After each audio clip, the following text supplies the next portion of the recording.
Hey, hi there. I'm Elaine Fraze, Farm Family Coach. Can you tell what country I'm in? We are going to talk about how to create more financial transparency with your farm team.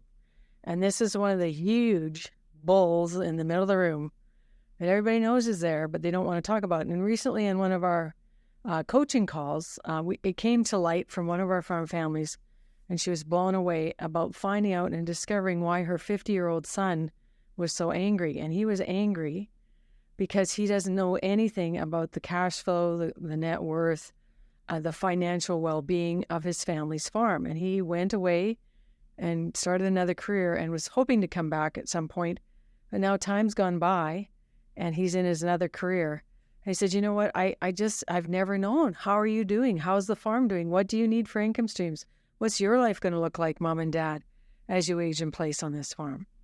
So financial transparency is the ability, just a sec, the ability to look at your values. And this is my values cloud, which some of you have got a hold of, which you can ask for. But these values are things like recognition, respect, acknowledgement, teamwork, unity, harmony, pleasure. How much money are you spending on fun? Wealth. What does wealth mean? What does the transfer of wealth mean? How much is enough? What does money mean to you? So if you would like, I'll send you this values cloud. Just go to farmfamilycoach.com, go to the contact page and say, Elaine, please send me your values cloud. And you can use it as a way to see how people's values are different about what's important to them and their cherished beliefs. So Bruce Sellery, a friend of mine who has a great podcast made Money Made Simple, has also written a book called Moo La La, Why Smart People Do Dumb Things with Their Money. And what does money mean to you? Recently, I did a session in Lemon, South Dakota with a group of ranchers, and they said all kinds of things like security, freedom, choice. It's a tool. Stress. Yeah. Money causes stress when you can't talk about it. Money is not evil. The love of money, that's a different conversation about greed and entitlement, which is also affecting farm families. So what I want you to do first is just answer this question. What does money mean to you? And figure that out. Second question is, how much debt can you sleep with? Now, we work in a pretty cashless society now. And trust me, I know this to be true because recently I had to get new credit cards and had to function on a cash-only basis, which is a bit challenging in today's society. How much money can you service well to service debt? And as a young farmer, if you're listening to this, there's a stalemate going on where your parents are waiting to see your commitment and you're waiting for your parents to get to the table to talk and formulate a plan. And guess what? You're over here, parents are over here, and you're not getting together. So why don't you go to your lender of choice and find out, if I was to service and buy some equity in my parents' farm today, how much am I good for? And I did this with a farmer in Kindersley, Saskatchewan, and he came back and said, thanks, Elaine. I just found out I'm good for $750,000, and I'm going to start buying some of my parents' assets to get more certainty for the future. And the parents were gobsmacked because they went, well, they didn't even consider. And I find this very curious that this has happened to me before where I've mentioned how much is the next generation willing to service in terms of debt. And the older generation said, oh, no. We are not transferring until all the debt is paid off. How realistic is that in these years of higher interest rates and higher land prices and more expensive equipment? So figure out, does your spouse understand the different levels of current, intermediate, and long-term debt, what working capital is, what cash flow is? And if the spouses are fighting about farm debt, then your transition will be stuck. Another one is just to look at your data. When we go to our accountant for our yearly annual review and to pay our business taxes and talk about the farm, she gives us a benchmarking sheet, and we can see how we benchmark compared to other grain farms our size and in our province. Mining your data also means looking at how much you're spending on family living, because some of you are spending $100,000 and you don't know it. I think it's just around 60, Elaine. Well, actually, it's not. And if you mine your data, you can figure out, after your family living things are taken care of, what's your wiggle room or what's your debt servicing capacity of disposable income to pay down debt, service things, or even maybe start building your personal wealth, like your TFSAs, your tax-free savings account, investments for college education for your kids, other things that you want to do. So just newsflash, many families actually need between $75,000 and $85,000 a year to live on, and you can find those numbers by looking at what you spent last year, by looking at your bank or credit union statements just for family living. So do you know what that number is? Next thing is to learn how to read your and understand your financial statements and share them. Why is it wrong to share your financial balance sheets and net worth statements for the farm? Well, Aline, what if my daughter-in-law knows how wealthy we are? Actually, many of you, 80% of you listening to this, are very asset rich as farmers and ranchers. The newsflash, the undiscussable, the hard thing is that you don't have very good personal wealth. And in an ideal world, you would have more than $2 million on the personal side to get a 4% return to give you $80,000 a year of liquidity to live on without having to touch the farm business.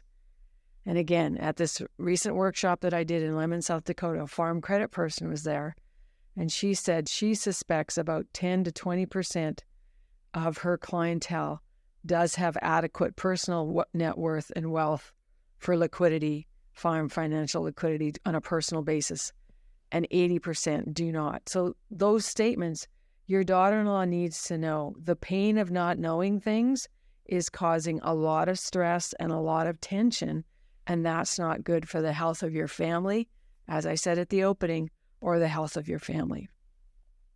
So where do you start grooming these values? It starts actually by supper time conversations with your tweens and teens and the young people in your family, because you're grooming them to talk with confidentiality about the flow of energy and resources and tools, which is called money, through your farm. And the days of $7 corn are past, and it might be $3.50 or $4 now.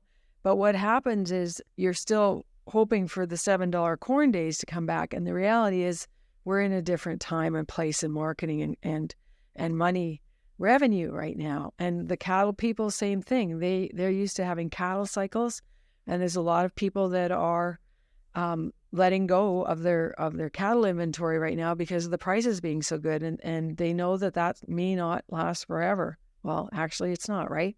Because things go in cycles. So you start these money conversations and financial transparency in your farm family at a young age.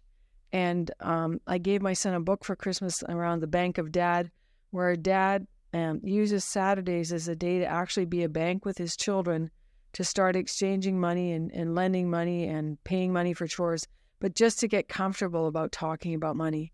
So if you don't own up to financial mistakes, in your culture of your family either, you need to start making repair around that, because again, mistakes do happen, things get broken, and rather than attacking the person, you attack the issue and say, hey, did you know that mixing up that grain just cost us $50,000? Okay, who's going to find a new market for that feed wheat because it's no longer seed wheat? That's just an example. Ask your parents also to talk about the hard times and the history or the family stories that they're telling themselves. And this was explosive in a family meeting I just did recently, where the father talked about the hard times of growing up as a child on a farm where they're trying to get ahead, and they were so poor, there wasn't enough heat or wood in the house, and they would wake up in the morning sometimes with their eyelashes frozen together. And you can imagine the emotion around this. His adult children had no idea of this story he was carrying. And what this speaks to is fear of failure, fear of transferring wealth to the next generation and things going sideways or not having enough, or all the things that you've worked hard for 40 years going for naught, because then the farm gets flipped. Your farm's not going to get flipped unless you've transferred the wealth to someone who you cannot trust and has not proven themselves to be trustworthy. And there's also some caveats that you can put in that with legal agreements, especially in the transfer of land, that you can talk to your lawyer about. But you need to understand what money stories people are telling yourselves. And in terms of fairness, another big bull, A farm's not a piece of pie. You've heard me say that before. So my question is, what is it that you need to be successful? How much money and income stream a year is enough? How much net worth is enough? And if you're a high net worth family farm listening to this, talk to me and I'll introduce you to 337.ca, which is another planning tool of using an insurance tool to help cascade wealth to non-farm heirs and also give you more farm liquidity in terms of your revenue.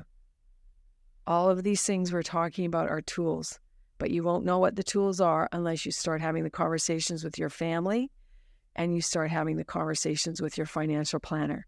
So here's what I want you to do next. Here's the call to action. Look at what it costs you or what you spent last year on family living by looking at your bank statements.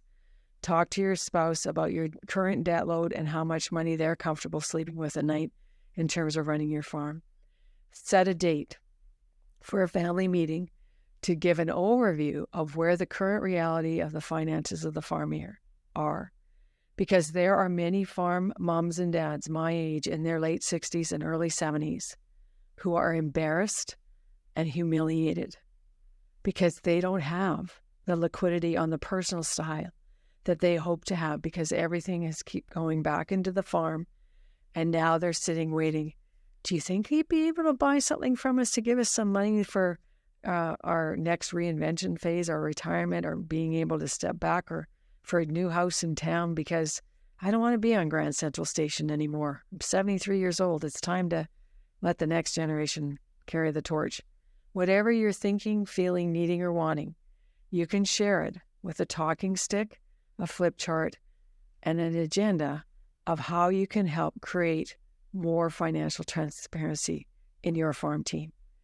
Now, I could tell you all kinds of stories, but one I'll tell you is I know that I spend $75,000 a year on family living because we keep track of it through our QuickBooks. That does not include our giving, and that does not include our investing.